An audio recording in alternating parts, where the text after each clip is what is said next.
जय श्री कृष्णा दोस्तों। राधे राधे। दोस्तों, साल में 24 एकादशी आती हैं और हर महीने में 2 एकादशी पड़ती हैं। हर एकादशी का खास महत्व होता है। हिंदू पंचांग के अनुसार मार्गशीर्ष मास के कृष्ण पक्ष में पड़ने वाली एकादशी को उत्पन्ना एकादशी कहा जाता है। इस साल उत्पन्ना एकादशी का व्रत 8 दिसंबर दिन शुक्रवार को पड़ रहा है।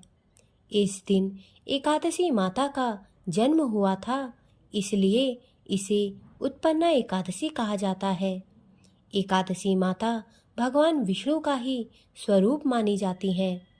इस दिन भगवान विष्णु की पूजा की जाती है और व्रत रखा जाता है। दोस्तों, पंचांग के अनुसार मार्गशीर्ष माह के कृष्ण पक्ष की एकादशी तिथि की शुरुआत 8 दिसंबर दिन शुक्रवार को सुबह 5:06 पर हो रही है। वहीं इस तिथि का समापन अगले दिन 9 दिसंबर दिन शनिवार को सुबह 6:31 पर होगा। दोस्तों, एकादशी का व्रत उदया तिथि के अनुसार किया जाता है। वहीं जब एकादशी तिथि 2 दिन पड़ रही हो तो ऐसे में गृहस्थ जीवन वालों को पहले दिन एकादशी का व्रत करना चाहिए। इसलिए उत्पन्ना एकादशी भी 8 दिसंबर को मान्य होगी। वहीं 9 दिसंबर को वैष्णव संप्रदाय के लोग उत्पन्ना एकादशी का व्रत करेंगे।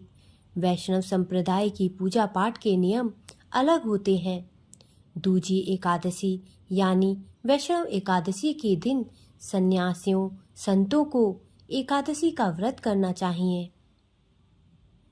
दोस्तों, गृहस्थ जीवन वाले यानी जो लोग 8 दिसंबर को उत्पन्ना एकादशी का व्रत कर रहे हैं, वह 9 दिसंबर को दोपहर 1:15 से दोपहर 3:20 तक अपने व्रत का पारण कर लें। वहीं वैष्णव संप्रदाय के लोग 10 दिसंबर को सुबह 7:02 से सुबह 7:13 के बीच उत्पन्ना एकादशी के व्रत का पारण कर सकते हैं। उत्पन्ना एकादशी व्रत की पूजन विधि इस प्रकार है। उत्पन्ना एकादशी व्रत के नियम दशमी तिथि से ही शुरू हो जाते हैं, इसलिए दशमी तिथि के दिन सूर्यास्त के बाद भोजन नहीं करना चाहिए। उत्पन्ना एकादशी का व्रत आप अपनी श्रद्धा के अनुसार निर्जला और फलाहार दोनों ही तरह से रख सकते हैं। एकादशी के दिन सुबह जल्दी उठकर स्नान आदि से निवृत्त होने के बाद साफ स्वच्छ वस्त्र धारण करें। इसके बाद व्रत का संकल्प लें तथा घर के मंदिर की साफ सफाई कर एक चौकी में लाल कपड़ा बिछाकर उसमें भगवान विष्णु की प्रतिमा स्थापित करें। इसके बाद भगवान विष्णु को हल्दी मिश्रित जल चढ़ाएं। इसके बाद भगवान विष्णु की अक्षत, दीपक, नैवेद्य और 16 सामग्री से विधि विधान से पूजा करें। इस दिन भगवान विष्णु को फलों का और तुलसी के पत्ते मिलाकर खीर का भोग लगाएं। इसके बाद उत्पन्ना एकादशी व्रत की कथा पढ़ें अथवा सुने। पूजा के दौरान ओम नमो भगवते वासुदेवाय मंत्र का जाप करते रहें। इसके बाद भगवान विष्णु की आरती उतारें तथा सभी को प्रसाद का वितरण करें। एकादशी के दिन पीपल के पेड़ की पूजा करें। इसकी जड़ में कच्चा दूध चढ़ाएं और घी का दीपक भी जलाएं। इस दिन तुलसी का भी पूजन करें। पूरे दिन भगवान विष्णु के मंत्रों का जाप करते रहें तथा संध्या के समय भगवान विष्णु की पूजा करते हुए आरती उतारें। इसके बाद यदि आपने फलाहार व्रत किया है तो फलाहार करें। इसके बाद रात्रि में जागरण करें। अगले दिन यानी द्वादशी के दिन सुबह उठकर फिर से विष्णु जी की पूजा करें और फिर ब्राह्मणों को भोजन कराएं और अपनी श्रद्धा के अनुसार उन्हें दान दक्षिणा देकर विदा करें। इसके बाद पारण के शुभ मुहूर्त में अपने व्रत का पारण करें। दोस्तों, कहा जाता है कि एकादशी व्रत का पारण करने से पहले ब्राह्मणों को दान दक्षिणा देने से व्रत संपन्न हो जाता है और भगवान विष्णु आपकी सभी मनोकामनाएं पूर्ण करते हैं।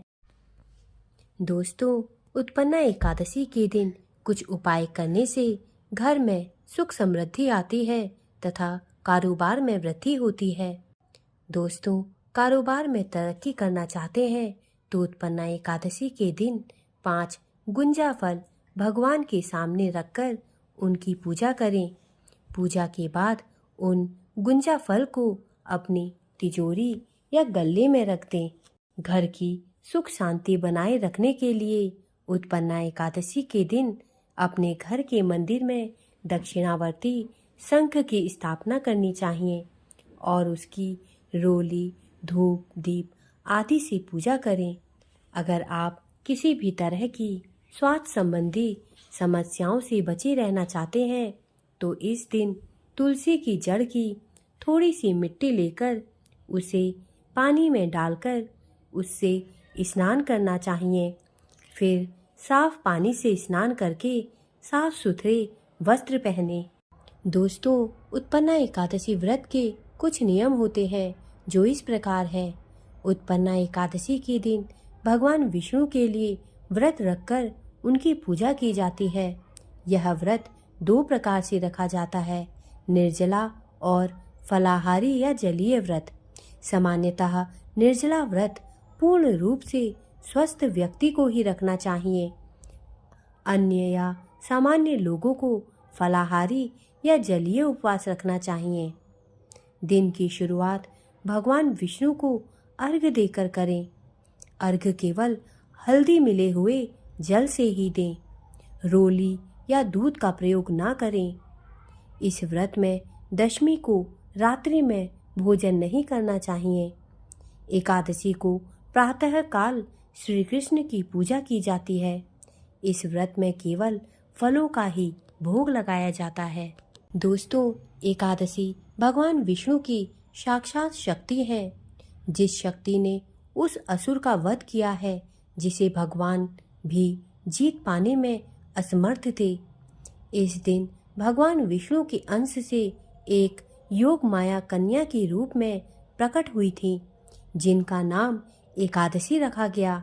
मान्यता है कि उत्पन्ना एकादशी व्रत के प्रभाव से जातक को अश्वमेध यज्ञ के समान फल प्राप्त होता है। उत्पन्ना एकादशी व्रत की कथा इस प्रकार है। पौराणिक कथा के अनुसार एक बार धर्मराज युधिष्ठिर भगवान श्री कृष्ण से कहने लगे कि हे भगवान, मैंने कार्तिक शुक्ल एकादशी अर्थात प्रबोधिनी एकादशी का सविस्तार वर्णन सुना। अब आप कृपा करके मुझे मार्गशीर्ष माह के कृष्ण पक्ष की एकादशी के विषय में बताइए। इस एकादशी का क्या नाम है तथा इसके व्रत का क्या विधान है, इसकी विधि क्या है, इसका व्रत करने से किस फल की प्राप्ति होती है, कृपया यह सब विधान पूर्वक कहिए। भगवान श्री कृष्ण बोले, मार्गशीर्ष माह के कृष्ण पक्ष में आने वाली इस एकादशी को उत्पन्ना एकादशी कहा जाता है। यह व्रत शंखोद्धार तीर्थ में स्नान करके भगवान के दर्शन करने से जो फल प्राप्त होता है उसके बराबर पुण्य मिलता है। व्रत करने वाले भक्त को चोर, पाखंडी, पर स्त्रीगामी, निंदक, मिथ्याभाषी तथा किसी भी प्रकार के पापी से बात नहीं करनी चाहिए। इसका महात्म्य मैं तुमसे कहता हूँ, ध्यान पूर्वक सुनो। युधिष्ठिर कहने लगे कि हे भगवान, आपने हजारों यज्ञ और लाखों गोदान को भी एकादशी व्रत के बराबर नहीं बताया, सो यह तिथि सब तिथियों से उत्तम कैसे हुई, बताइए। भगवान कहने लगे, हे युधिष्ठिर, सतयुग में मूर नाम का दैत्य उत्पन्न हुआ। वह बड़ा बलवान और भयानक था। उस प्रचंड दैत्य ने इंद्र, आदित्य, वसु, वायु, अग्नि आदि सभी देवताओं को पराजित करके भगा दिया। तब इंद्र सहित सभी देवताओं ने भयभीत होकर भगवान शिव से सारा वृत्तांत कहा और बोले, हे कैलाशपति, मोर दैत्य से भयभीत होकर सब देवता मृत्यु लोक में फिर रहे हैं। तब भगवान शिव ने कहा, हे देवताओं, तीनों लोकों के स्वामी, भक्तों के दुखों का नाश करने वाले भगवान विष्णु की शरण में जाओ, वे ही तुम्हारे दुखों को दूर कर सकते हैं। शिव जी के ऐसे वचन सुनकर सभी देवता क्षीर सागर में पहुँचे। वहाँ भगवान को शयन करते देख हाथ जोड़कर उनकी स्तुति करने लगे कि हे देवताओं, द्वारा स्तुति करने योग्य प्रभु, आपको बारंबार नमस्कार। देवताओं की रक्षा करने वाले मधुसूदन, आपको नमस्कार है। आप हमारी रक्षा करें। दैत्यों से भयभीत होकर हम सब आपकी शरण में आए हैं। आप इस संसार के कर्ता, माता पिता, उत्पत्ति और पालन करता और संहार करने वाले हैं तथा सबको शांति प्रदान करने वाले हैं। आकाश और पाताल भी आप हैं। सबके पिता महाब्रह्मा, सूर्य, चंद्र, अग्नि, सामग्री, होम, आहुति, मंत्र, तंत्र, जप, यजमान, यज्ञ, कर्म, कर्ता, भोक्ता भी आप ही हैं। आप सर्वव्यापक हैं। आपके सिवा तीनों लोकों में चर तथा अचर कुछ भी नहीं है। हे भगवान, दैत्य ने हमको जीतकर स्वर्ग से भ्रष्ट कर दिया है और हम सब देवता इधर उधर भागे भागे फिर रहे हैं। आप उन दैत्यों से हम सबकी रक्षा करें। इंद्र के ऐसे वचन सुनकर भगवान विष्णु कहने लगे कि हे इंद्र, ऐसा मायावी दैत्य कौन है जिसने सब देवताओं को जीत लिया है? उसका नाम क्या है? उसमें कितना बल है और किसके आश्रय में है तथा उसका स्थान कहाँ है? यह सब मुझसे कहो। भगवान के ऐसे वचन सुनकर इंद्र बोले, भगवान, प्राचीन समय में एक नाड़ी जंग नामक राक्षस था। उसके महापराक्रमी और लोक विख्यात मूर नाम का एक पुत्र हुआ। उसकी इंद्रावती नाम की नगरी है। उसी ने सब देवताओं को स्वर्ग से निकालकर वहाँ पर अपना अधिकार जमा लिया है। उसने इंद्र, अग्नि, वरुण, यम, वायु, ईश, चंद्रमा, नैऋत्य आदि सबके स्थान पर अधिकार कर लिया है। सूर्य बनकर स्वयं ही प्रकाश करता है, स्वयं ही मेघ बन बैठा है और सबसे अजेय है। हे असुर निकंदन, उस दुष्ट को मारकर देवताओं को अजेय बनाइए। यह वचन सुनकर भगवान ने कहा, हे देवताओं, मैं शीघ्र ही उसका संहार करूंगा। तुम चंद्रावती नगरी जाओ। इस प्रकार कहकर भगवान सहित सभी देवताओं ने चंद्रावती नगरी की ओर प्रस्थान किया। उस समय जब दैत्य मूर सेना सहित युद्ध भूमि में गरज रहा था, उसकी भयानक गर्जना सुनकर सभी देवता भय के मारे चारों दिशाओं में भागने लगे। जब स्वयं भगवान रणभूमि में आए तो दैत्य उन पर भी अस्त्र शस्त्र आयुध लेकर दौड़े। भगवान ने उन्हें सर्प के समान अपने बाणों से बींध लिया। बहुत से दैत्य मारे गए, केवल मूर बचा रहा। वह अविचल भाव से भगवान के साथ युद्ध करता रहा। भगवान जो भी तीक्ष्ण बाण चलाते वह उसके लिए पुष्प सिद्ध होता। उसका शरीर छिन्न भिन्न हो गया, किंतु वह लगातार युद्ध करता रहा। दोनों के बीच मल्ल युद्ध भी हुआ।